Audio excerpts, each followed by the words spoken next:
Thing that recently has given your team some trouble in getting those 2 points. What kind of has to change in the way you guys play against this team to maybe shift the momentum here? Well, you know they're a team that's on a pretty good run right now. They've won 4 of the last 5. We understand. Like, we played them 5 games in the playoffs. They're a good team. They got a real mobile defense. We really have to be diligent about not letting their defense beat us up ice. And we have to do a better job of taking some of their time away. Is there something that you see from your team why their defense is able to get up ice like that? Is there something you're not paying attention to? Or no, they're just a really good skating group. Yeah. You can have a pretty good offensive zone shift, and you might have some fatigue in you, and all of a sudden you got 2 defensemen that are pouring up ice. That's the first part. The second part is, we're our zone. They come down the walls hard. Our wingers are going to have to win battles. You win battles, or you don't let them win the battle, or at least tie it. It's going to give us a chance to break out of the zone.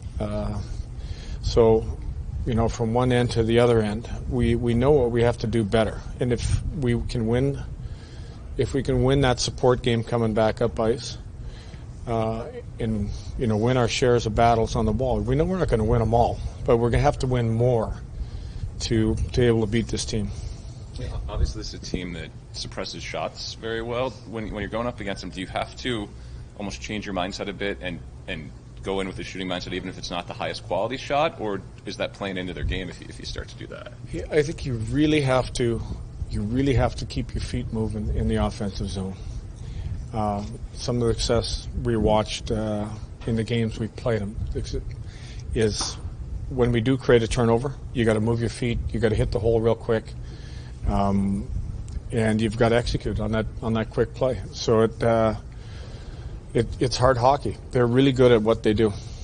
We talk so much about the finding consistency. Can you just take us through the approach right now of knowing the limited games that are remaining, kind of in that's wiggle room of not having, you can't have too many non-good efforts. Well, I think we had a good effort in if you look at the Colorado game, the Calgary game, the way we came out, the way we started the game, the other team is going to have pockets of energy inside of a game, and can we limit the amount of time that another team gets?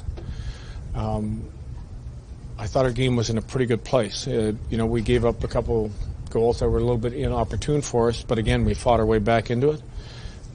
Really liked the start of the game, really liked our first period. So that's the type of consistency we're going to have to continue to have if we're going to win hockey games. Special teams are a difference maker. You addressed the improved penalty kill yesterday. I'm sure it's frustrating, but what needs to change on the PP to get some success there to kind of ease that 5-on-5 burden? Yeah, and I think, we haven't talked about that with you guys, but that was the area that even late in the game could have really helped us. And it's a big deal against these guys tonight too, that incredibly hard pressing penalty killing where they're going to force you into 2 or 3 good passes. If you don't execute, it's going down the ice. So probably the most aggressive penalty killing team in the league, and I think they do because they get really good skating defensemen. But our power play is going to have to find a way to make sure that those first couple passes are good, and then attack when you've caught them with the pursuit they're using. Thank you.